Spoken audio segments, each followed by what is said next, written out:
there, friends, buddies, pals, chums. This is episode 4 already of Basement Boy.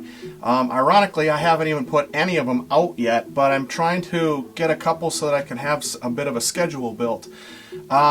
This time, today, we're going to skip right through all of the pep talks, and I'll get to the pep talk at the end. But what I'd like to talk to you guys about is the last weekend that I had, and I'm going to probably have to break it into a couple parts. This is going to be Craig's Cool Corner, the whole episode. ComicCon, Part 1. Before I go any further, Basement Boy is kind of based on myself, and I am 54 years old, and I live in my basement, the basement of my mom's house. And coming to terms with who I am as a person and how I can improve myself, that's part of what this whole thing is about. And it's also to motivate myself, but it's also to motivate anyone out there who might be in similar circumstances or even slightly different circumstances. I think it's great to be able to get things accomplished throughout the course of your life, and sometimes we need to take notice of that. The first part that I wanted to talk to you guys about here is, I'm going to call this Comic-Con the Artists. One of the main reasons I like to go to Comic-Con is because I get a chance to meet these artists that I've admired for so long.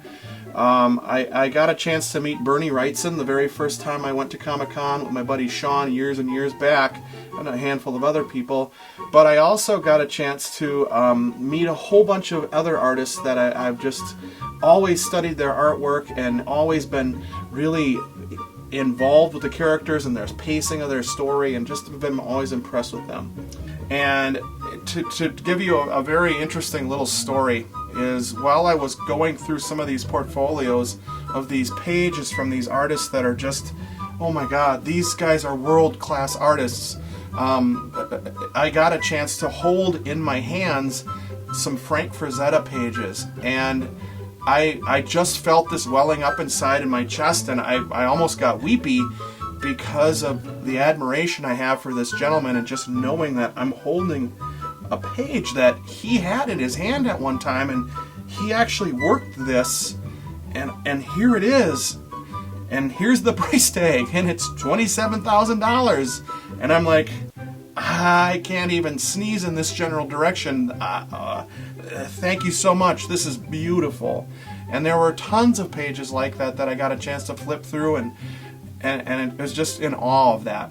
But the one thing that everybody can afford, if they love these artists, is that one of their sketchbooks. A lot of times these artists who are still alive are making sketchbooks every year, and you get a chance to see some of the highlights of that year. One of the first ones that I found was from William Stout. And now William Stout has done a ton of different, not Frankenstein, I was going to say Frankenstein, but actually I noticed that it's signed here, and I didn't notice that before. So he actually signed it personally to me on the front, and it's also signed and numbered inside. I didn't realize that. But there's some wonderful King Kong illustrations in here, but he was really noted for his dinosaurs. So when I got a chance to look through this and see some of these dinosaur illustrations, I'm just like, wow, that is super cool. And his line work. I always admire his line work, and I got a feeling that might be a theme in some of the sketchbooks that I purchased. The second one that I have here is a Neal Adams sketchbook, and Neal comes up to Green Bay once a year at least, and he's pretty good friends with Dave and Kelly at Powers Comics, so that's pretty cool, and I got a chance to meet with him. And every single time I meet with him, I have to reintroduce myself, but we get into some great deep conversations about education and some of the ways that we should teach kids. And this is the second sketchbook that I have of his, and I'm just going to I just wanted to get something from him, and I can't afford a full piece of artwork. Next guy, this is Adam Hughes, and Adam Hughes is known for his beautiful, beautiful women drawings that he's done, and also handsome men. I mean, I'm not gonna say that he only works on women, but that's really what he's noted for. And oddly enough, when I was watching him, I was watching him draw a Spider-Gwen cover where you have these illustration covers that it's just a white cover on the comic, and so you can hire or pay somebody to draw on the cover. And he was doing a Spider-Gwen right there in front of me, and I just stood there for 20 minutes and just watched him. And at one point he's like, "Can I help you?" And I'm like, "Man, I just want to watch you. I'm just in awe of the work that you're doing." And he was using pencil to lay it out, then using marker to add these colors and blending those colors together to get these just subtle gradations of tone. And then when the drawing was all finished, he went back into it with a black colored pencil and gave these little bit of feathering to some of his line work. And I'm like, I've never seen that before. That was so cool to see that. Alex Ross. This is a hardcover Alex Ross signed and numbered sketchbook for the year. Keep in mind, I haven't even looked through these yet. I just got these, and I'm going to be so excited to kind of really peruse them and take time. But Alex Ross is a master of creating reality. Everything that he does has got this feeling that it could be, it's a photographic from a real thing.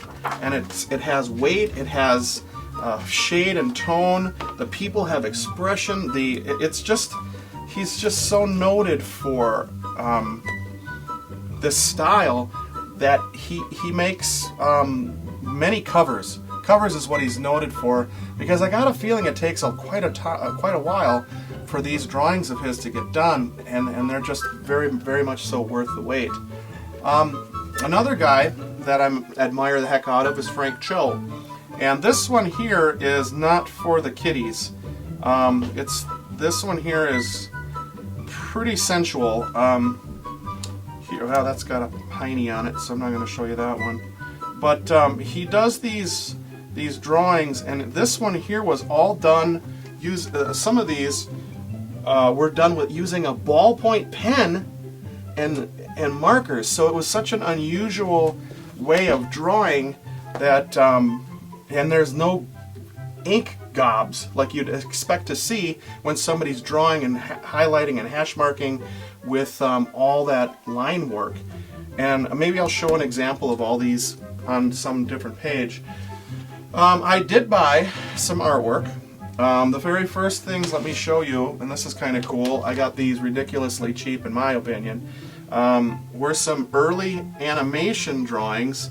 These lines are done very loosely and fast by the animator, and then they're cleaned up a little bit. They're shipped over to the cell makers, and the cell people put the plastic down and actually use those lines to make the original cells. So I have a Lisa and Bart, and I have a Homer on the other side, and for these two I paid $50. I got both of them for that, and that I thought was a great deal. Two other things I wanted to share with you before I go on to part 2 of my talk. But this is from Andrew McLean, and this is a page from a Rick and Morty book called Ball Fondlers.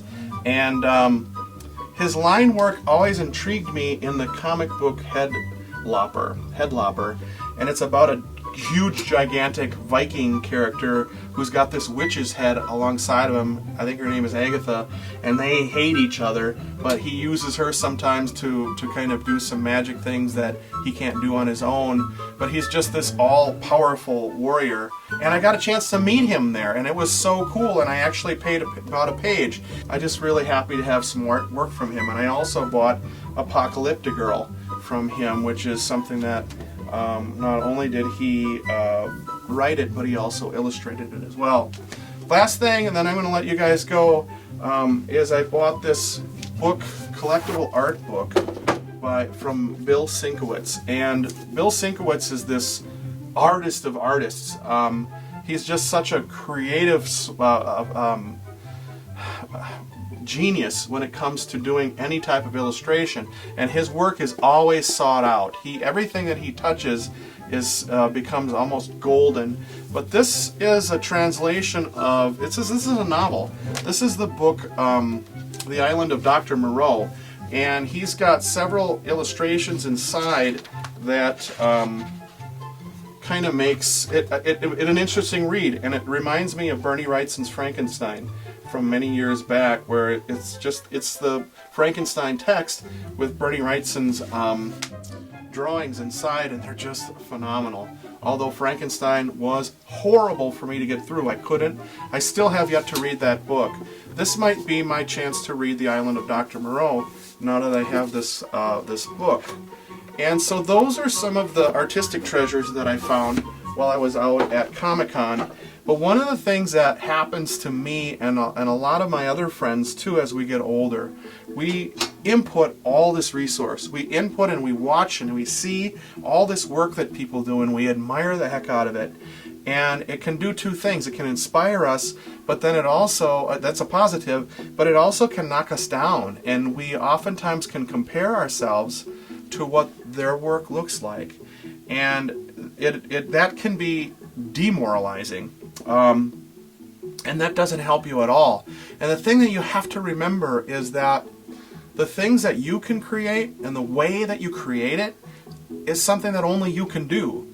And so if you're not doing it with your style and the way that you would do it, I don't know what to say there, but your style and what it is that comes out of your hands and your brain and your body movements, that is unique to you and very much so worth sharing.